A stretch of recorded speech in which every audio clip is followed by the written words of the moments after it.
Have you ever seen the person you trusted most in your life in a moment so shocking, so impossible, that it felt like your entire world shattered in an instant?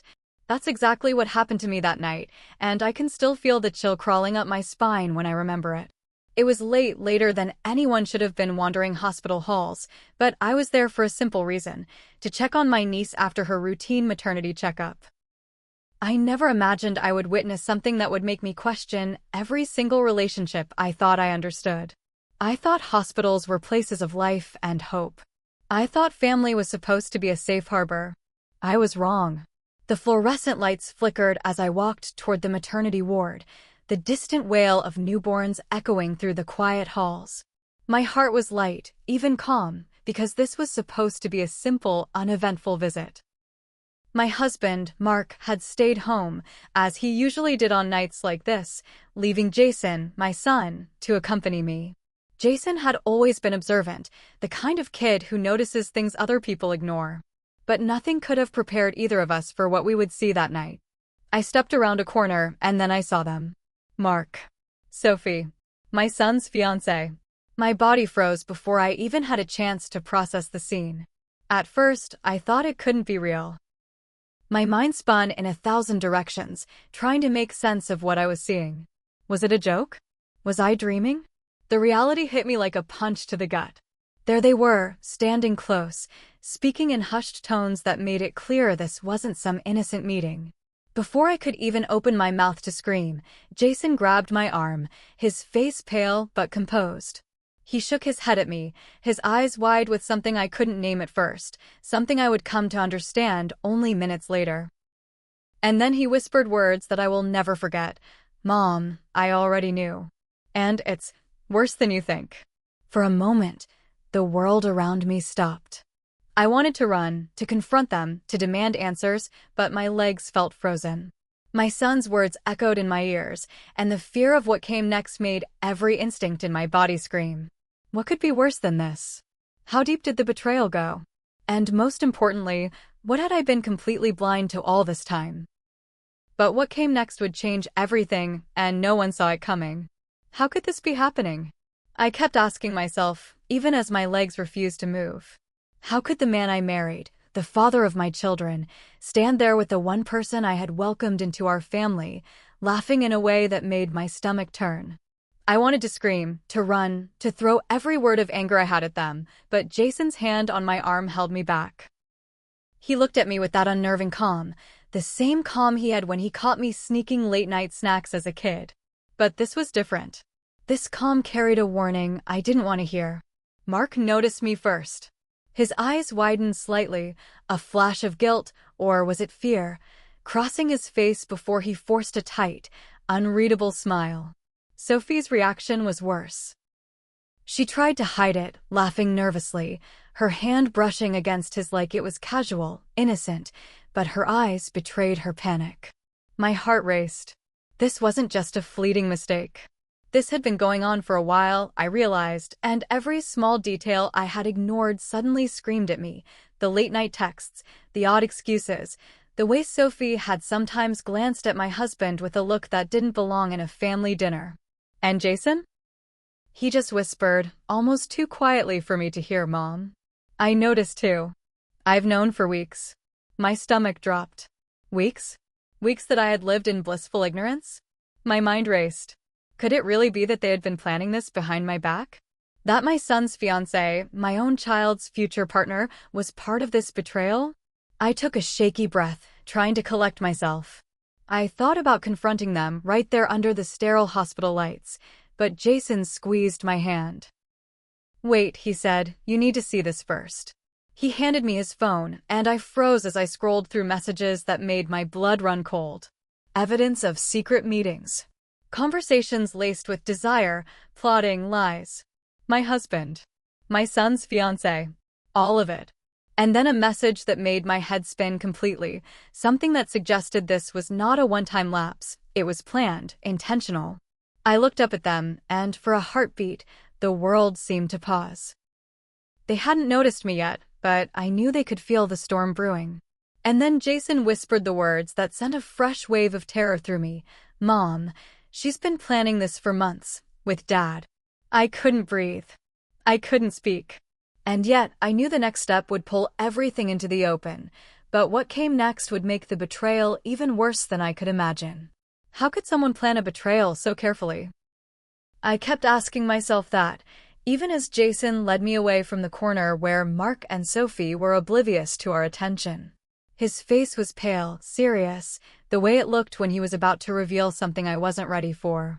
"Mom," he said quietly, "you need to understand everything before you explode. You won't believe how deep this goes." I followed him down the empty hospital corridor, the sound of my own heartbeat louder than any footsteps echoing behind us. And then he began to explain. At first, I thought he was exaggerating, trying to protect me from a full-blown panic attack, but the more he spoke, the colder I felt inside. Jason had noticed the subtle signs for months. Late-night texts from Sophie to Dad, small excuses Mark had made about meetings or work trips that didn't exist, Sophie's nervous behavior during family dinners, her sudden obsession with the hospital, claiming she wanted to see a friend in the maternity ward. At first, I had shrugged them off. I had told myself I was imagining things, that families sometimes have quirks. But Jason had kept track. And what he showed me next confirmed every fear I had tried to bury. He handed me a small notebook, the kind you'd see tucked into a teenage backpack, filled with notes, dates, times, and screenshots from Mark's phone. Each entry was a breadcrumb trail. Secret rendezvous, coded messages, hospital visits labeled as study sessions, or visits that were clearly anything but innocent. My hands shook as I flipped through the pages. The betrayal wasn't impulsive, it was calculated.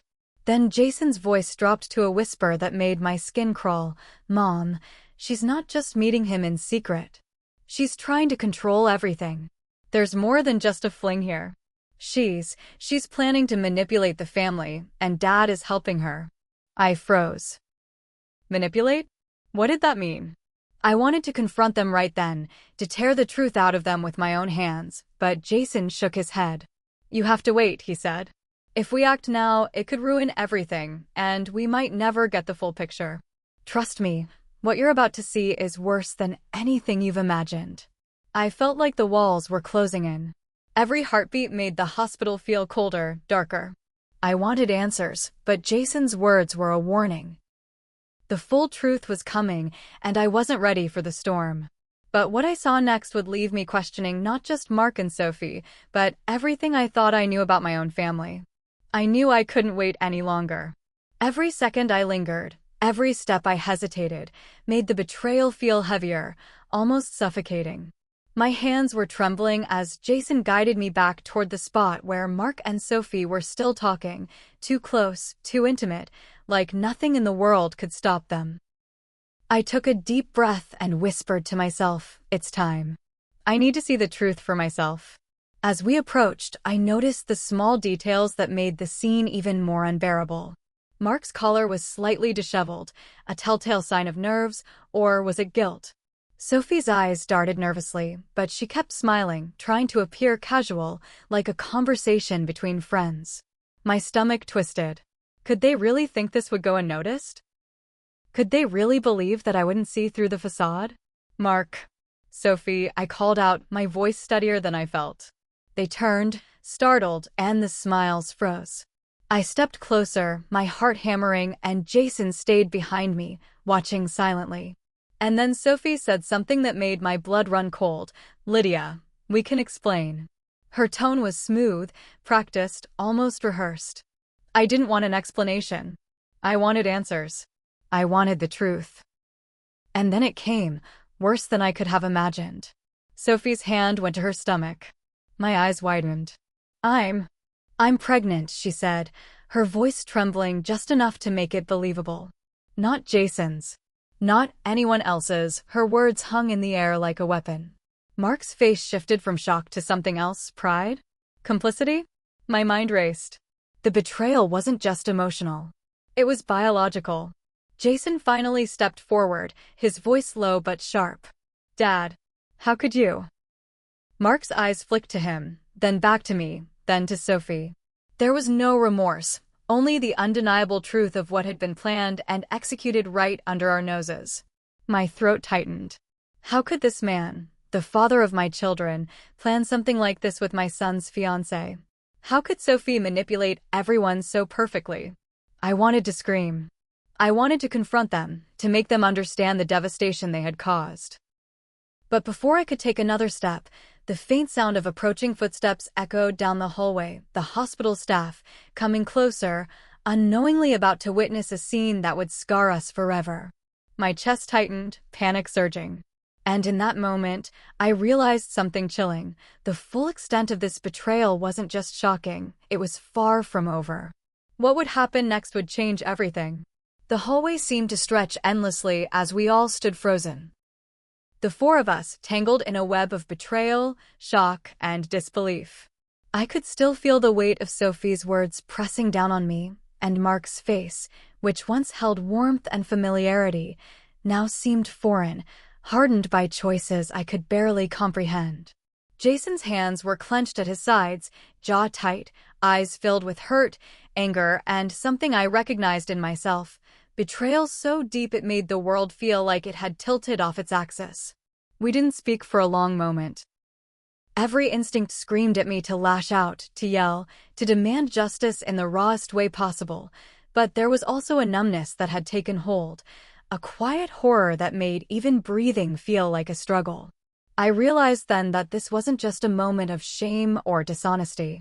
This was a fracture in our family, one that had been carefully carved over months, hidden behind polite dinners, small smiles, and words I had trusted. Every lie, every secret meeting, every whispered conversation now slammed into me like waves.